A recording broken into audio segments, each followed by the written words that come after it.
G'day Aussie Gridiron fans. We are on the other side of week 2 and we've got a ridiculous amount of points and touchdowns to talk about tonight. So let's get to it.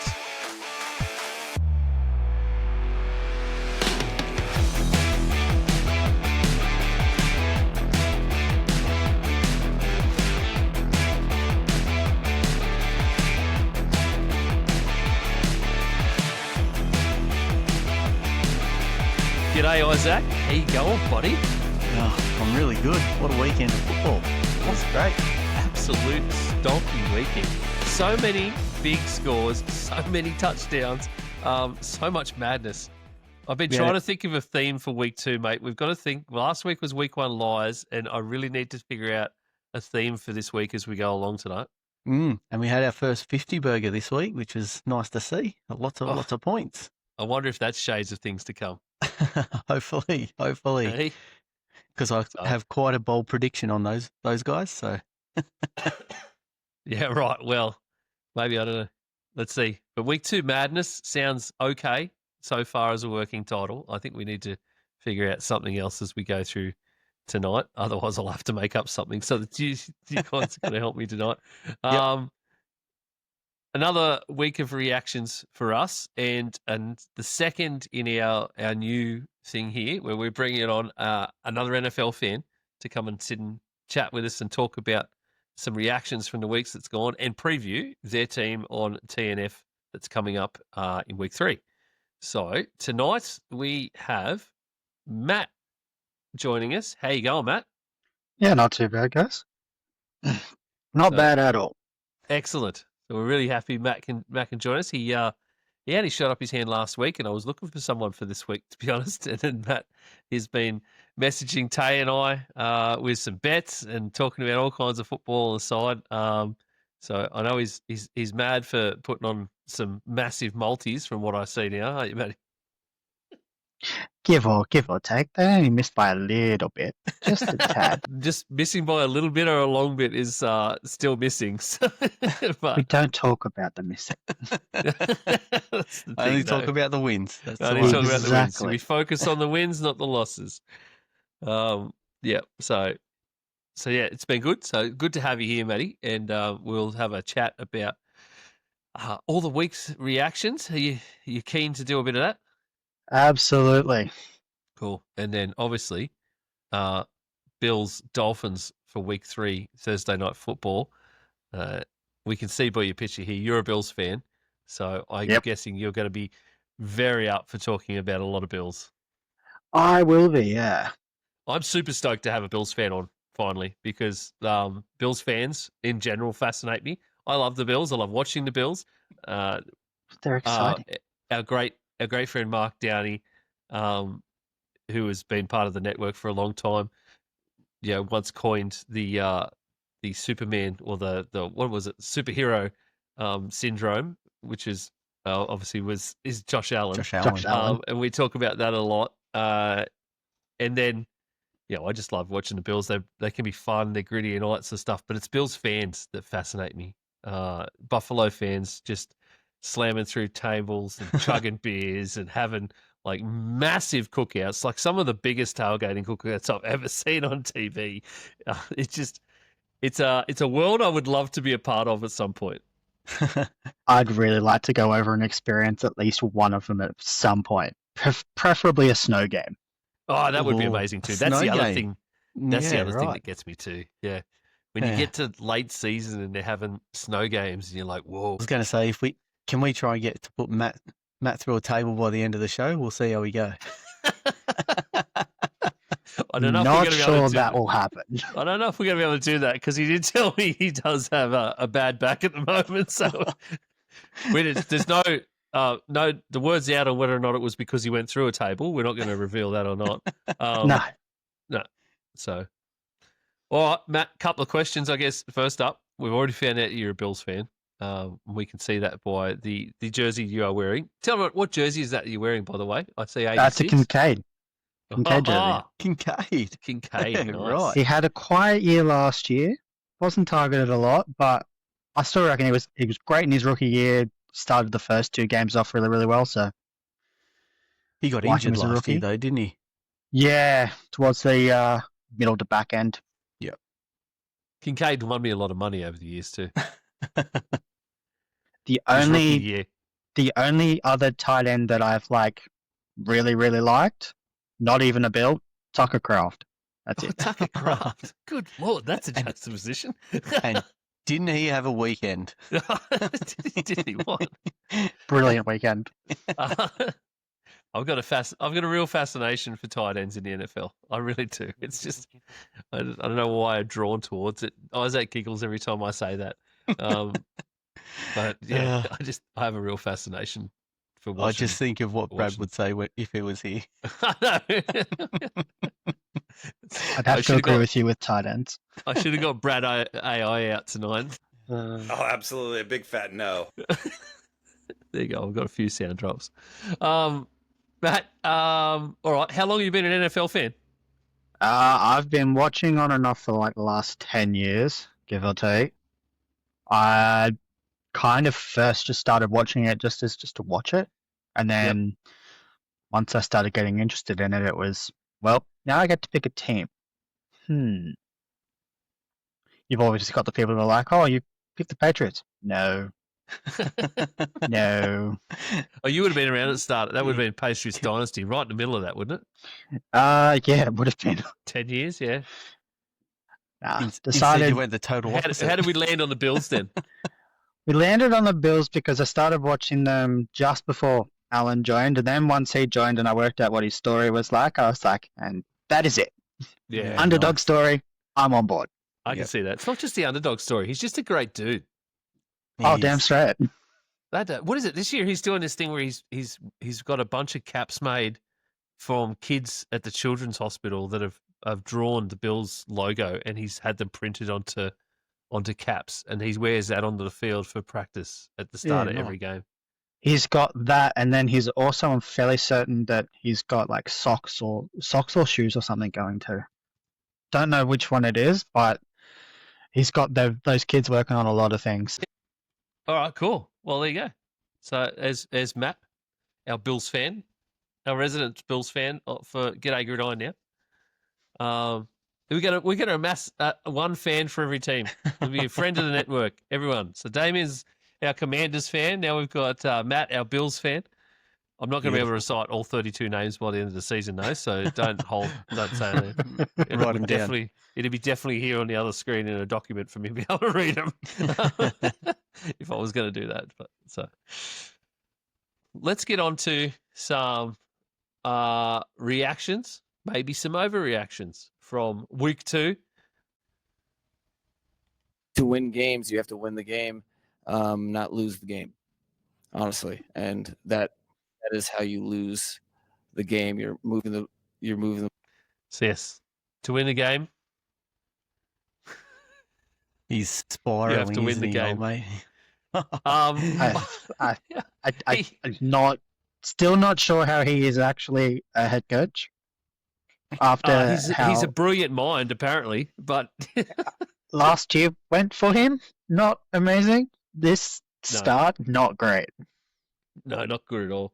The Dolphins looked like that friend who was dumped by their long-term partner and is on a steady decline into sadness at the moment.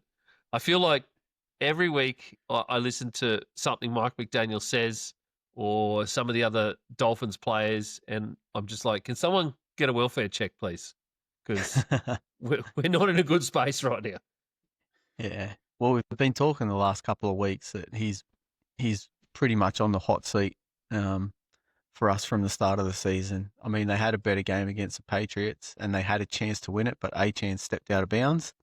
So there was a chance to win the game, which Mike Daniel just told us what to do. But it's to win the game. You got to win the game. That's right. And not lose the game. They had a better week, but still not getting the win. I'd say they definitely had a better week. 315 yards out of Tua and 2 touchdowns.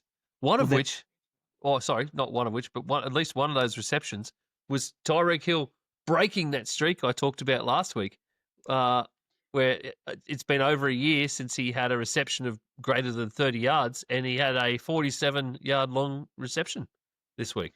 Finally. think it has been coming for a long time. I think so too. 109 yards from Tyreek Hill in 6 receptions from 7 targets. Is sort of Tyreek back to Tyreek things. But yeah, I'm still super, super concerned about this team. He actually says at the beginning of that particular press conference, if you want to go and watch it on YouTube, there's a point there where he actually says that some of his players and some of his coaches made very bad decisions during certain points in the game when bad decisions shouldn't be made. And that's sort of how he said it too, in a very vague, nondescript way. I feel like I'm talking like Mike McDaniel when I keep taking pauses like that too. Yeah, so he's kind of, we're getting to the point where he's starting to make moves to throw some people under the bus, I think, or just to really say, I'm not going to be the one that's going to get fired here. We're going to fire some coordinators or coaches before we get, and possibly players before we get down that path. Well, yeah. After taking out two key defensive parts and then seeing how you're going to make it work after that, it doesn't make sense. No, it doesn't make sense at all. No, not at all, mate. Yeah, and I mean the players, they've already had a players only meeting after week one. Oh, what? Coming into this game. It's just like, what is going on in that place? And good luck against the Bills. Yeah, and they've obviously got the Bills this weekend, and the future weeks aren't really favourable either because they've got a really crap schedule for a team that was last in the division. It's not easy. That's the NFL, right? Like, you got to be up to scratch, and if you're not, then the coach more than likely gets fired first, and then it's the players that start getting traded and all that stuff. But like we said at the start of the season, it wouldn't surprise me if Tyreek Hill's gone by week 4. They'll just trade him away. It's going to be, and stuff will happen earlier too because their bye week's not to week 12. Yeah, the stuff will have to happen earlier. They're not going to have a great game this weekend. I think we can all see that coming. But then they've got the Jets and the Panthers where they might be able to get a little bit of get right action going on. But maybe a little bit of saving grace, but I would agree. I think if the Jets played how they played this week and last week, I think the Dolphins will not have fun. Panthers are just fair game. We don't talk about my Panthers like that. Panthers they're not really fair game. I believe that Bryce Young is definitely playing better. 100% playing better. I'm sad that you lost Thielen because that was your target. Of course you wouldn't be. I'm not. Or I tell you what, Bryce Young is playing better, but he might not have an arm by the time they get to week 5 because they had him throw for 55 attempts this weekend again too. I did 35 of 55, 328 yards and 3 touchdowns and an interception. And he took three sacks in there as well. Him and Tua are starting to get to his 2 of the most sacked quarterbacks already. It's week 2. Yeah. Ted McMillan, though. How about Ted McMillan, Isaac? 100 yards again. He is a gun. This guy is. He's wide receiver 1 already. Yeah. He's creating great separation, and the routes that he's running are really, really good. Yeah, and people were like at the start of the draft process, he was at number 5, and he dropped to 8 to where he was. But you can see why he was up at number 5. Yeah, absolutely. I think there's some teams in that first 7 that really missed out on an absolute gun. Yeah. Curious your thoughts. Do you reckon they should have pulled Young and put Dalton in for that last 3 minutes? I think they're done doing that experiment. Just leave Bryce in there. He's got to learn. I wouldn't think so either because they were the ones coming home. They held Carolina to the Cardinals to scoreless in the fourth quarter.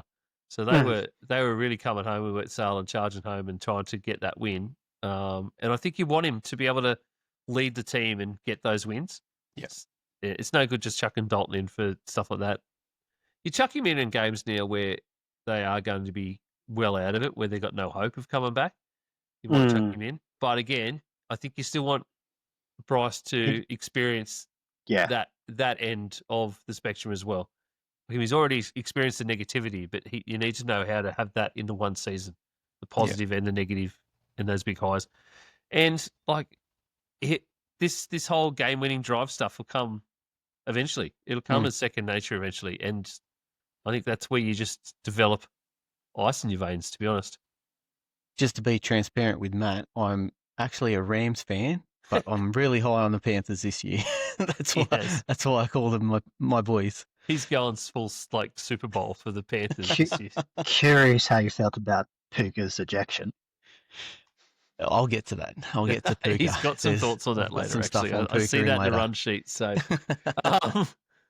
right, Joe Burrow suffers a turf toe injury, which is I have to look it up because I've heard turf toe so many times what it actually is, and I'm like, well, I'm pretty sure I've had that before, and that's pretty painful. Me as an ex goalkeeper, I'm pretty sure I've done that before. And It sounds like it sucks. yeah, sidelined for up to 3 months at this point. This might spell the end of the Bengals season, despite that that totally stacked offensive roster. Jake Browning came in and steered him home to win that game. He's the only. Can you believe he's the only other QB listed on their depth charts at the moment? They don't have a QB3 listed on a depth chart.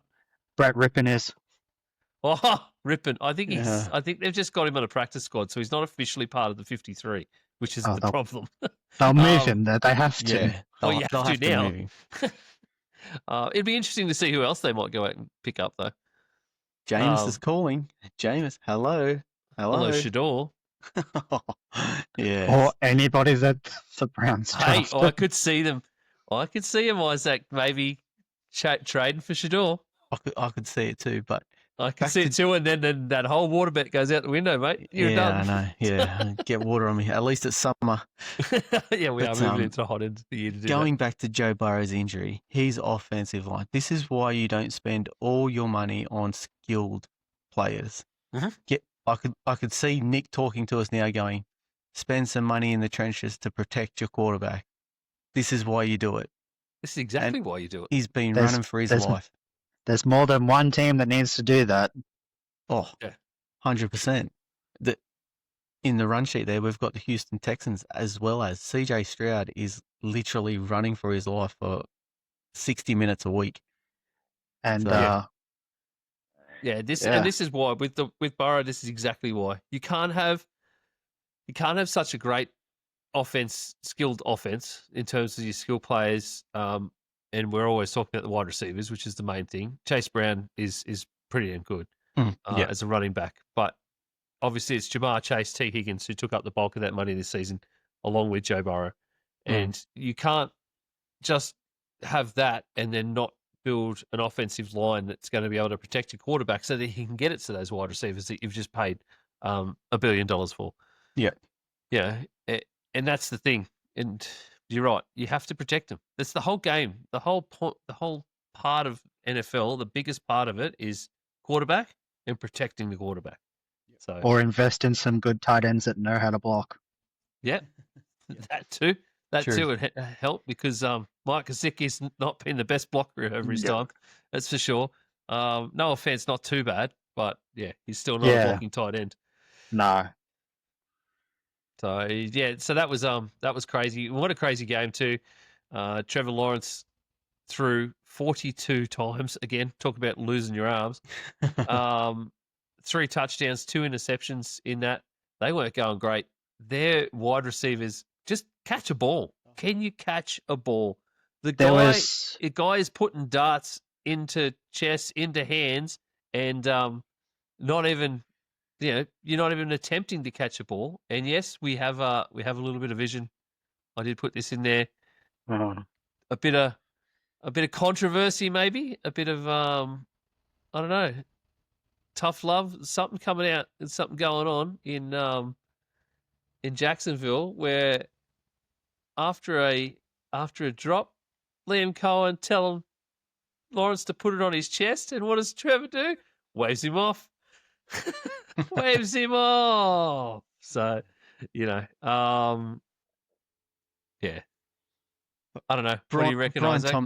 Brian Thomas couldn't catch a cold in that game. Like, far out, mate. Like, he's got the Quinton Johnson hands at the moment. Like, for someone who was coming into this season to be the wide receiver one in that group, they got rid of Christian Kirk, so it was all about Brian Thomas. Yep. And he's not performing so far. Yeah, absolutely not performing. No, he needs to do way better. And Matty actually threw out a bit of a question for us for tonight. Do the Jags have a legit offense even without Brian Thomas Jr. contributing? I think so. I think I predicted at the start of the season that Trevor Lawrence will perform at a top 10 quarterback in the league. So I think they've got that there. And Travis Etienne coming back and showing that he's still a really good running back helps. But they've got to get wide receivers that can catch the ball.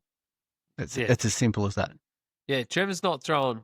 I mean, he's not throwing bricks. He's throwing absolute darts, and he's throwing them where he should be putting them. Yeah, well, I could see why he would be a bit frustrated if Colin's telling him to put them on his chest, but he's been putting them on the chest all day, and they keep dropping them. Like, Well, that particular one, just straight before that interaction happened, he put that basically on the receiver's chest. Yep. I'm pretty sure that was Brian Thomas as well, and he put it on there. But he had two defenders around him at the same time as well.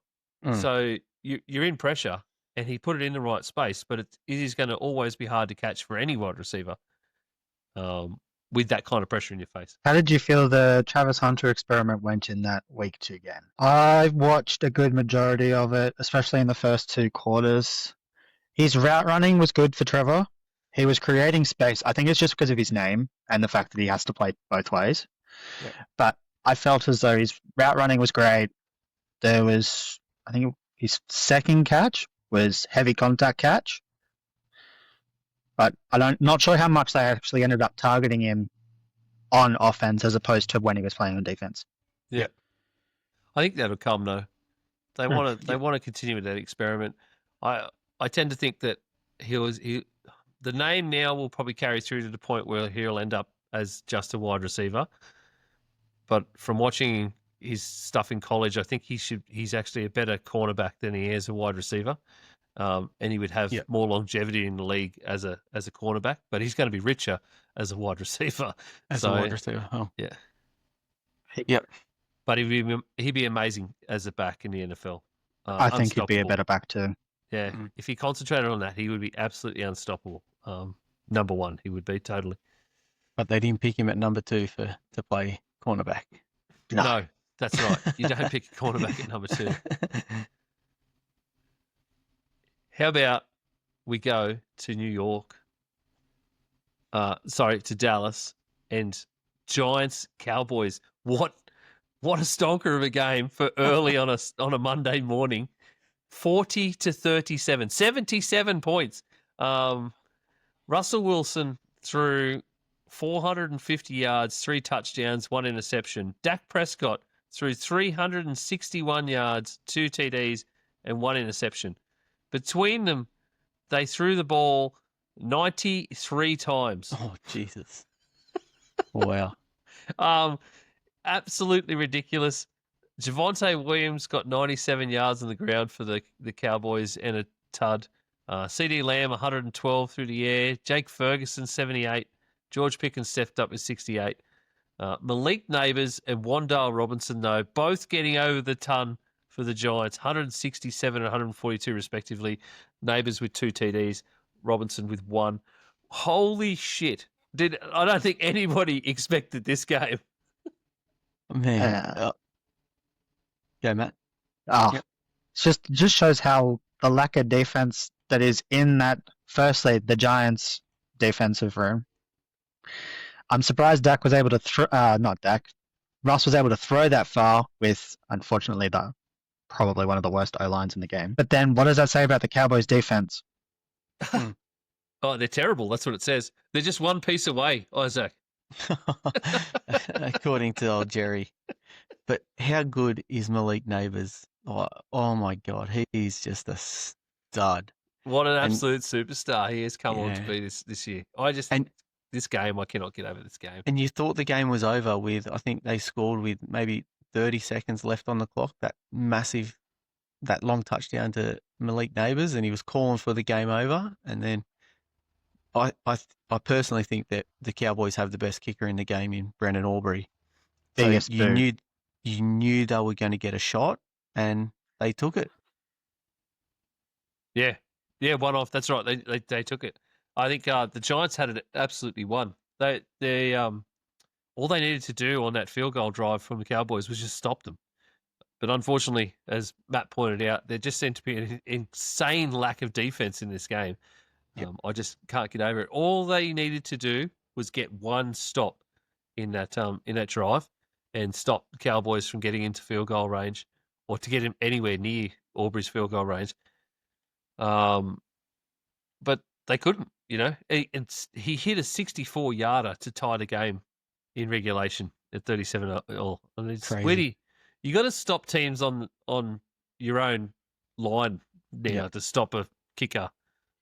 How many kickers can actually kick from 60 plus? Oh, there's so many of them now. It seems to be the new school thing. There was a lot in week one in a couple of games where they were talking about the actual the ball itself, because obviously they use separate balls for kickers than they do for regular game. Punters also have a separate ball as well. What they'd been doing up until now was they would get new balls every single game, but now they've been allowing teams to keep a set of balls for kickers and punters so that they get progressively worn in through the season, and they obviously rotate them out and replace them. So they're not brand new balls. So they're saying that you might actually start seeing a lot more of this as kickers get more comfortable with how their particular set of balls will play. And all of that is so sexual to talk about. Yeah, so it's sort of as the leather wears in, it'll track better. It'll be more consistent with how they play and where they hit the ball and that kind of stuff. Yeah. So it seems to be the new normal. It does. Yeah, I think 50 is the new normal now for most kickers, and I'd like to see 64s. Tyler Bass do something then, because his kicking game is terrible. There's definitely a few teams that still need to up their kicker. That's for sure. You can see it though, right? In games when a kicker misses a kick or something, you see, oh fuck, I'm going to be cut on Monday. they just because there's so many other kickers out there that can. It's just a position where they just you're in, you're out, you're in, you're out. There's guys just hanging around, kicking every day, and doing amazing things, just waiting for a call up from anybody. That's right. And guys that are still hitting everything. Go on social media and search for Rodrigo Blankenship. Yeah, he's doing stuff all over. The guy is still doing stuff. He had an amazing season in the USFL. And then he now, like he did last season, he's doing the same kind of challenge where he will pick, I think he picks the top 3 kicks, like the longest made field goals from that week, and he videotapes himself doing it at practice. Yeah. So he'll go out there this week. There's a 64-yarder from Albury, and no doubt on Instagram this week you will see Blankenship hit a 64-yarder in practice. Yeah, like nice. the guy, he's got a rocket leg, and I cannot believe he's not on a team. And there's so many guys like that because there's so many kickers out there now. They're coming from everywhere, especially from Australia still. I was about to say, especially from here. Yeah, or countries like ours where they're used to playing with like soccer or like rugby discipline. league. Union. You are kicking the ball more than you're just passing and running with it, like you do in the NFL. Yep. Let's how about another amazing QB performance? Isaac, is Mac Jones the QB that the Niners should have always had? Mandrop would say yes. No. Mandrop didn't want him at the start, so Mandrop was very confused in that draft. I remember that. I'm not too sure. I'm still a Brock Purdy fan, and I'm pretty sure. How long's he out for? I think it was only a week or so. There's no definite timeline, but the fact Didn't think there was that a timeline. that Mac Jones just threw for 279 yards and 3 TDs to get him a win over the Saints. Yeah, Yes, it's the Saints, gets them to 2-0, but it was the way that he played. yeah, but it's still the Saints. Like, Okay. It is still the Saints, but the Saints still stood up and did pretty well.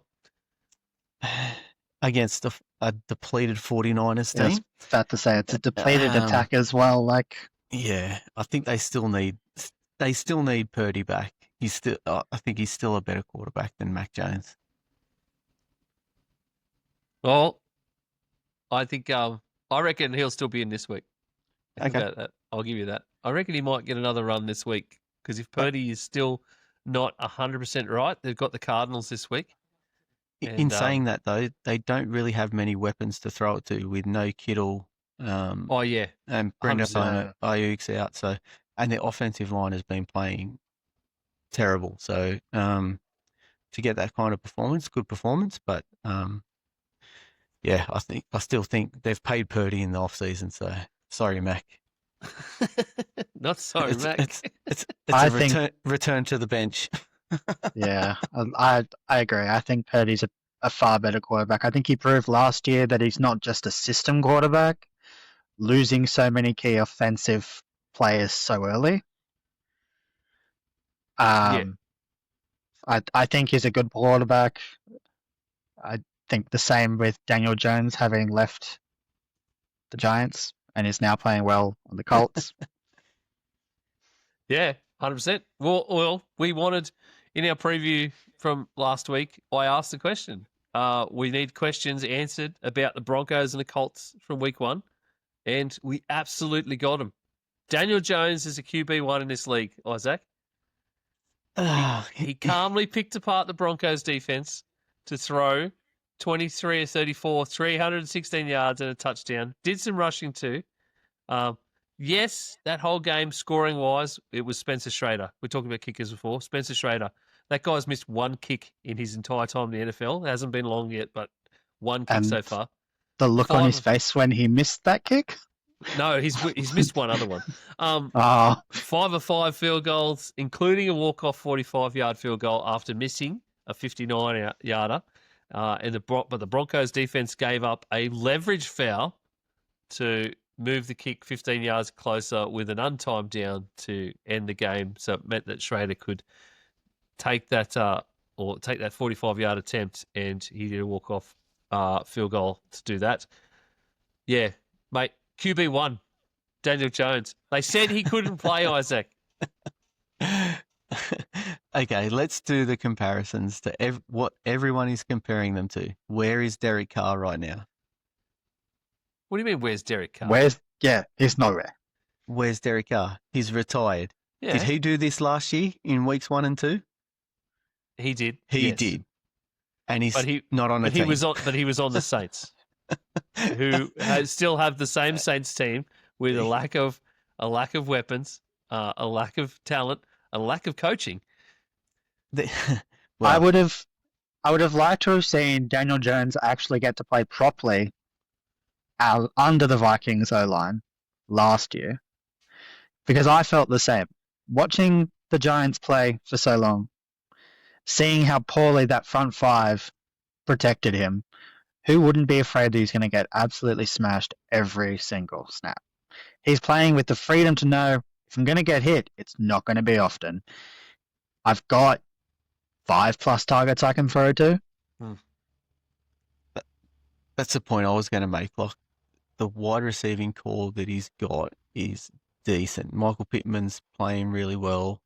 You got Josh Downs, who's the deep threat. You got Alec Pierce, who's also there. AD and Mitchell hasn't even been seen really, and I'm pretty sure Jonathan Taylor caught a 40+ yard one on the weekend as well. So they're 43.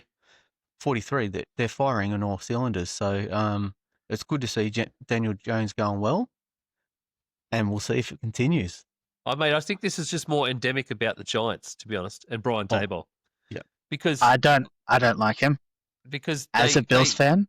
Yeah, but because they had all these great guys in the building. I mean, and then the guys that have gone elsewhere over the last few seasons have all excelled at other teams where they've gone after the Giants. Mm-hmm. So it wasn't, Giants fans out there that were saying, Daniel Jones was the problem before. No, turns out not. Turns out the Giants are the problem. Because Daniel Jones can play.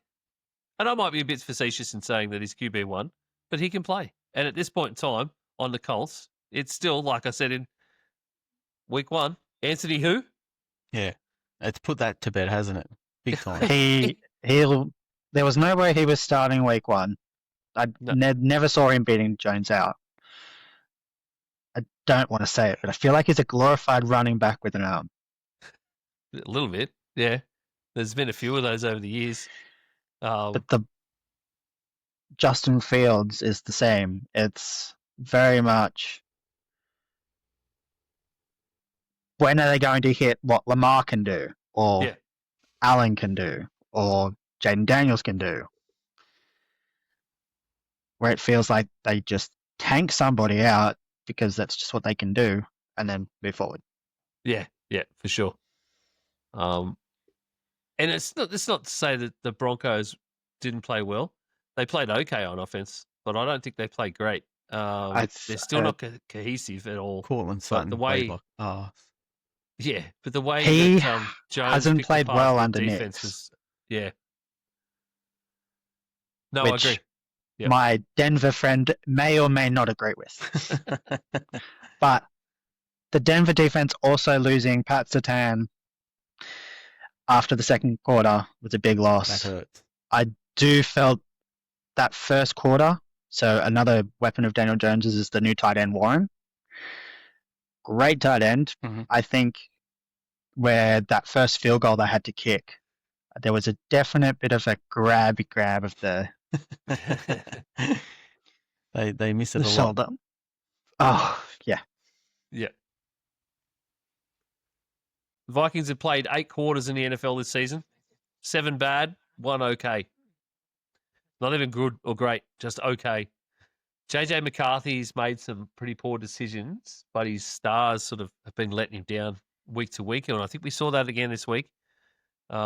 This week it was his O-line. It wasn't stars making drops and being sort of too big for that week 1 moment.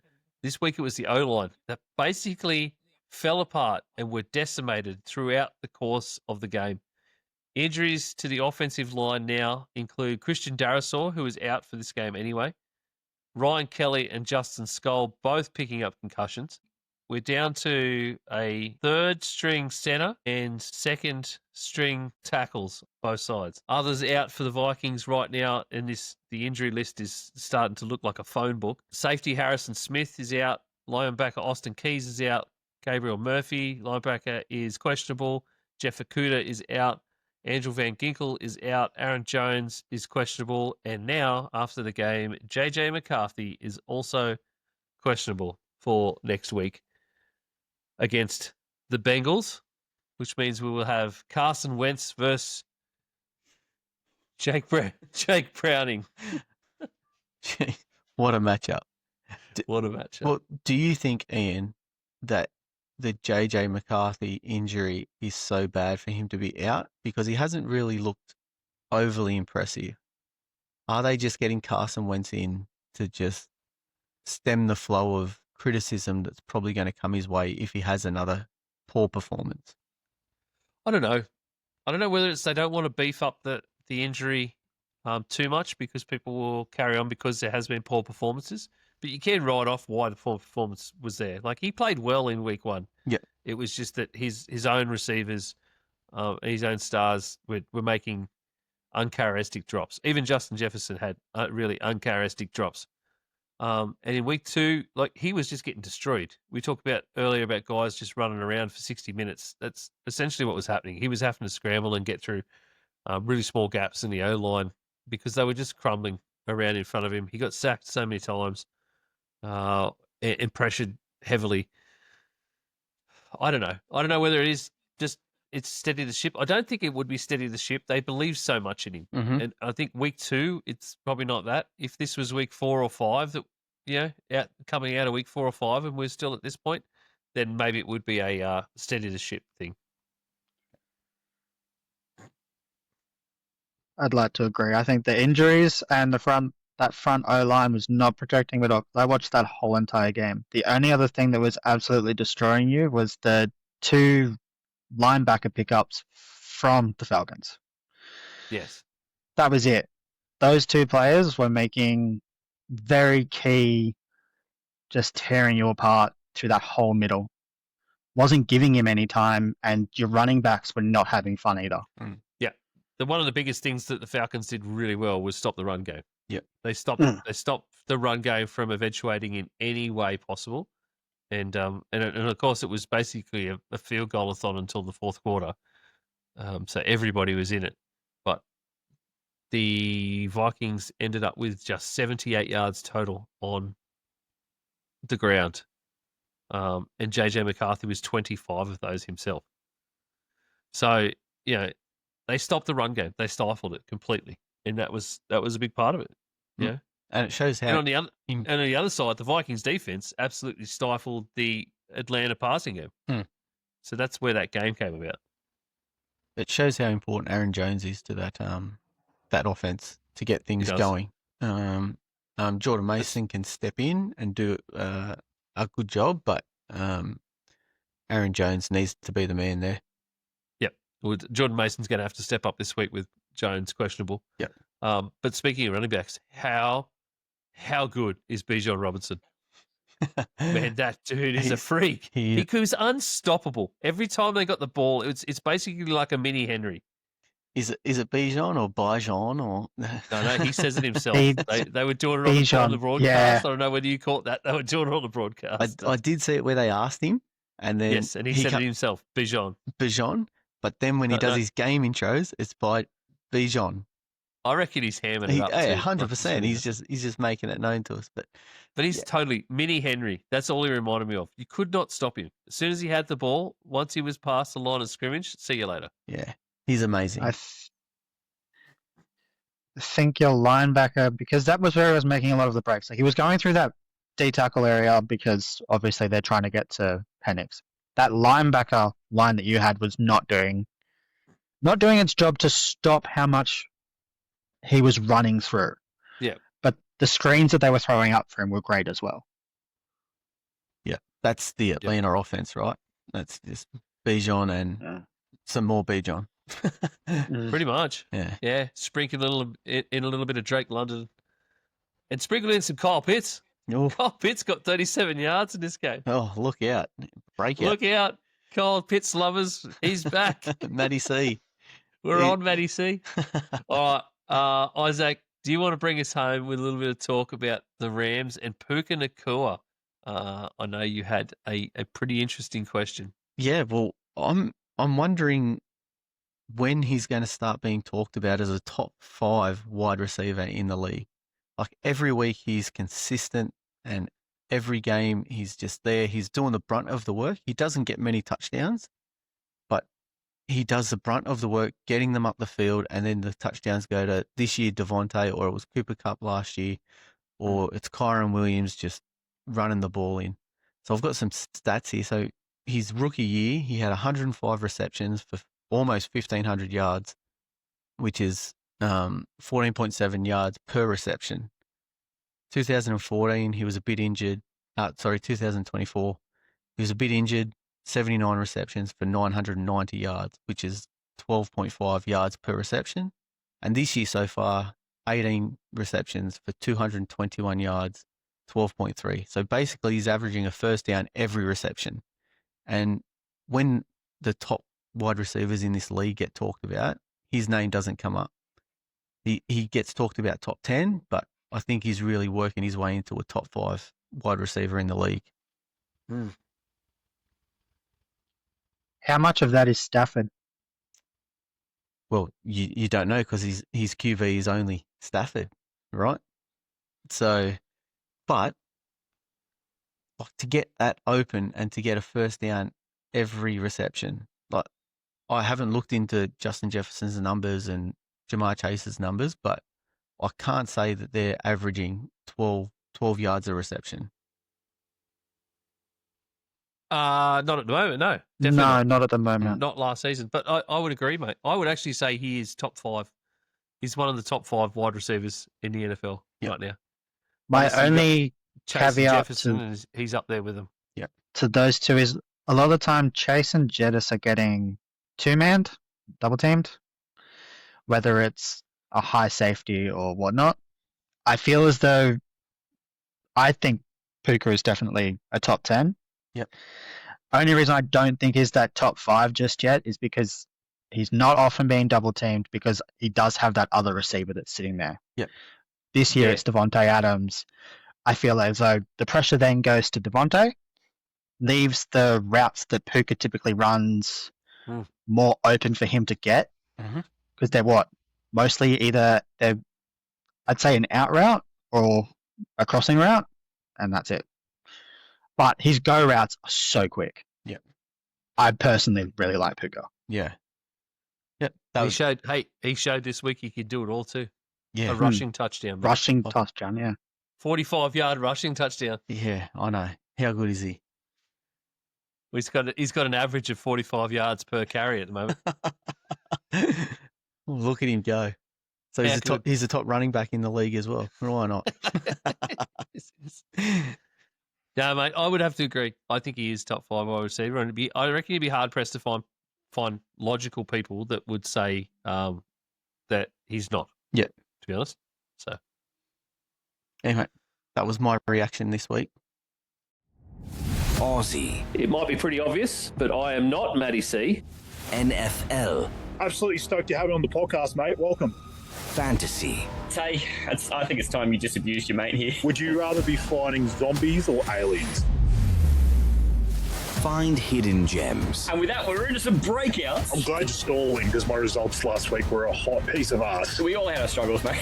We've unzipped the pennies and it's time to put the pennies in the pit. Let's do it. I'm taking Trey McBride, I'm just leaning on the old tuck shop, tuck draft. and all of a sudden he's just lighting them up. catch starts of the week, I'm just going to go ahead and take Goff at Chicago. So I'm going to go running back. I'm going to take Travis Etienne. I'm going to go ahead and take your boy Ty I'm Tracy. going to take Adam Thielen. So I'm going to go and take Richo against Tennessee. I'll take Matt Stafford. Just a little float out the Dalton Kincaid. I'm actually going to take Caleb against the Lions. Friday and Sunday all season long. The Aussie NFL Fantasy Show, Yeah, I know. It's amazing. thanks to the Aussie Gridiron Network. Good to give me the dance floor. I'll probably fucking snap the floorboards.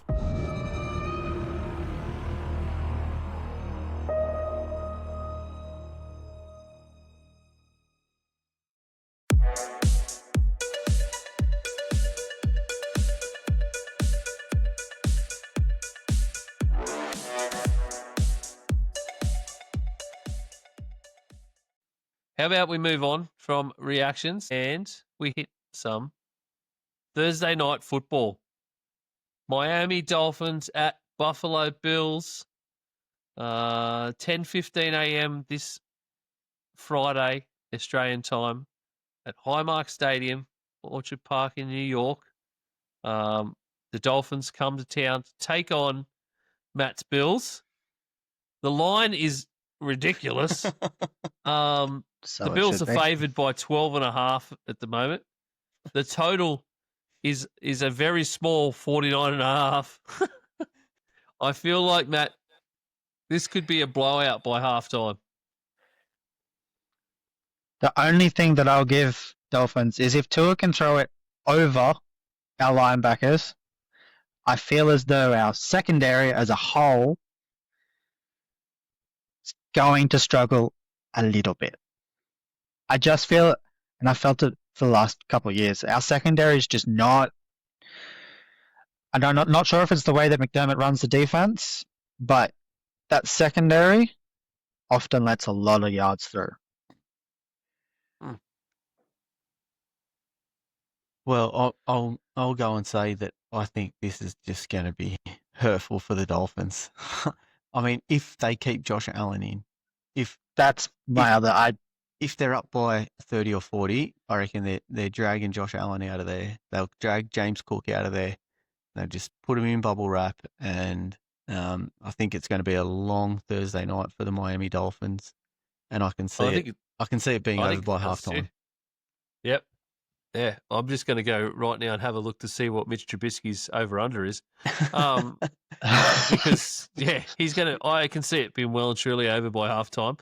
I think we reached that 12.5 point gap by halftime, to be honest. 12 and a half I don't isn't know. big enough.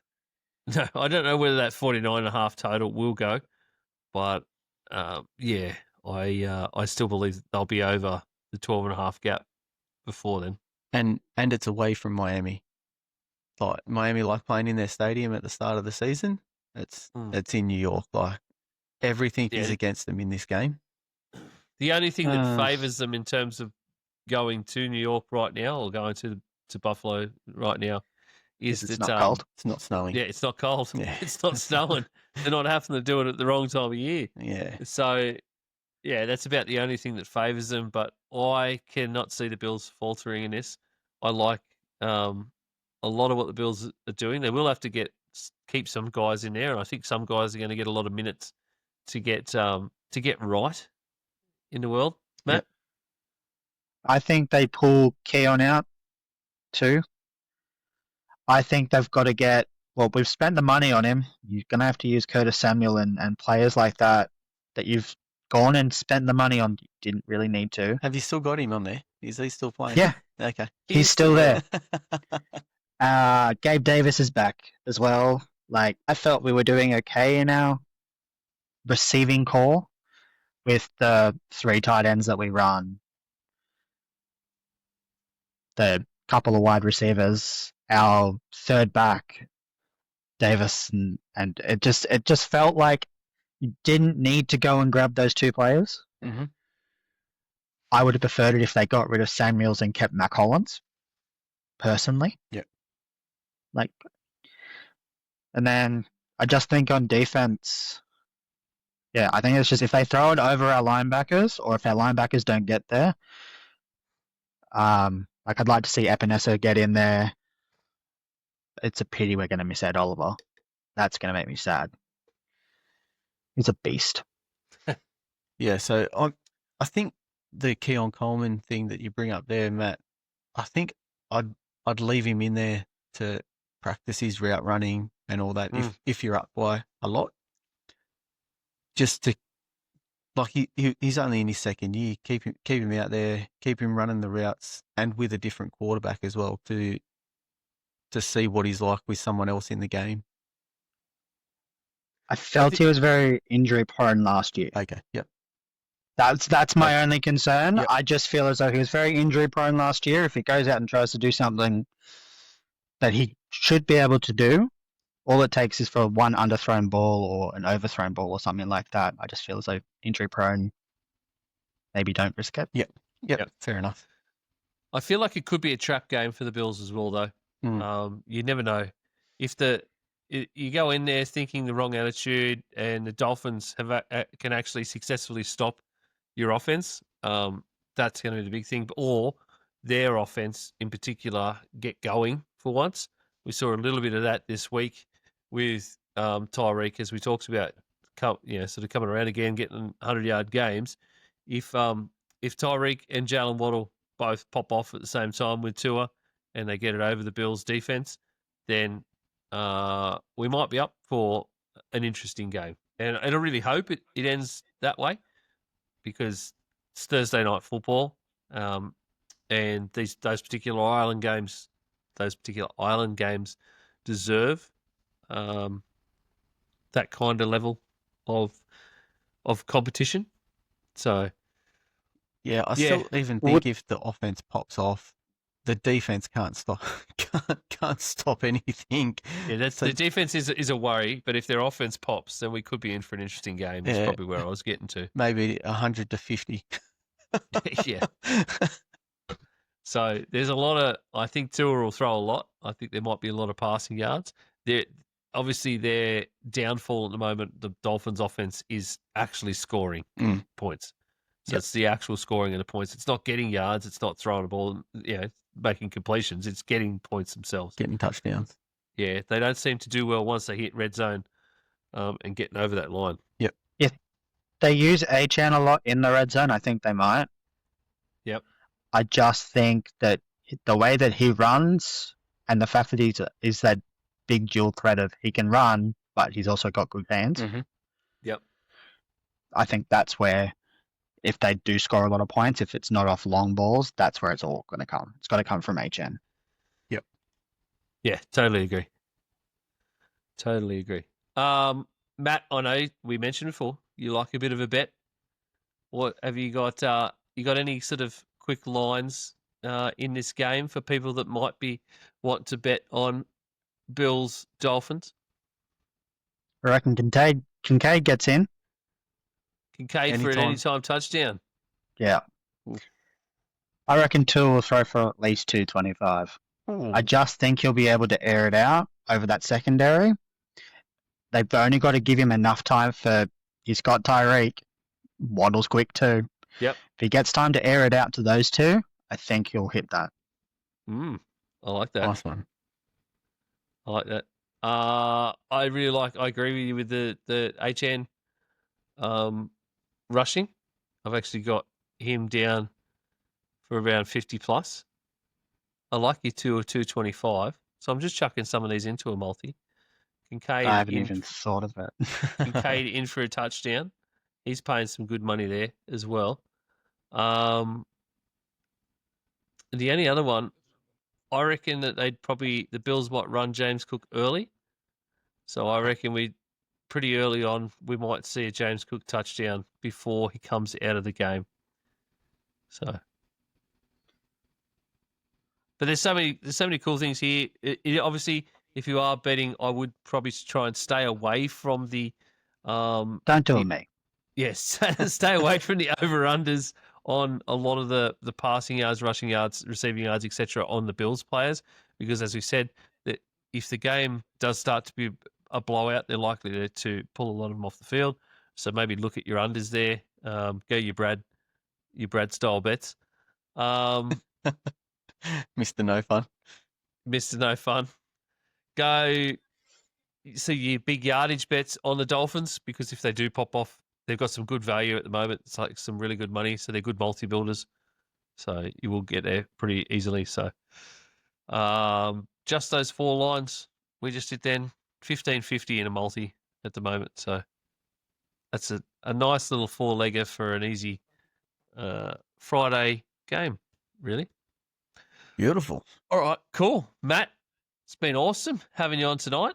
Thanks very much for coming in. Thanks for having me, boys. Really appreciate it. No worries. Not very often I get to talk a lot of NFL. It's good to do it. Yeah, good. Yeah, so if anyone else, we got some other spots still available. If you've got a team coming up on Thursday Night Football, you're listening to this, feel free to reach out. You'll find all our socials at linktree/Aussie Gridiron Network. Hit me up. We'll see if we can get you in for a chat. We've got some other people coming up in the next couple of weeks. Yeah, so hit us up on the socials. Hit us up with any of your bets. Hit us up with your overreactions and your reactions from this week or from further weeks. We would love to hear them. Obviously, keep a lookout on podcasts and on YouTube for any of the other shows coming up this week, especially the boys from the Aussie NFL Fantasy Show. And Manjot and Matty have been out about doing some Aussie Gridiron today, some local game stuff. So check that out on YouTube and in this feed for your podcast as well. Once again, thanks very much, Matt, for joining us. Cheers, Isaac, once again. And we'll see everybody later.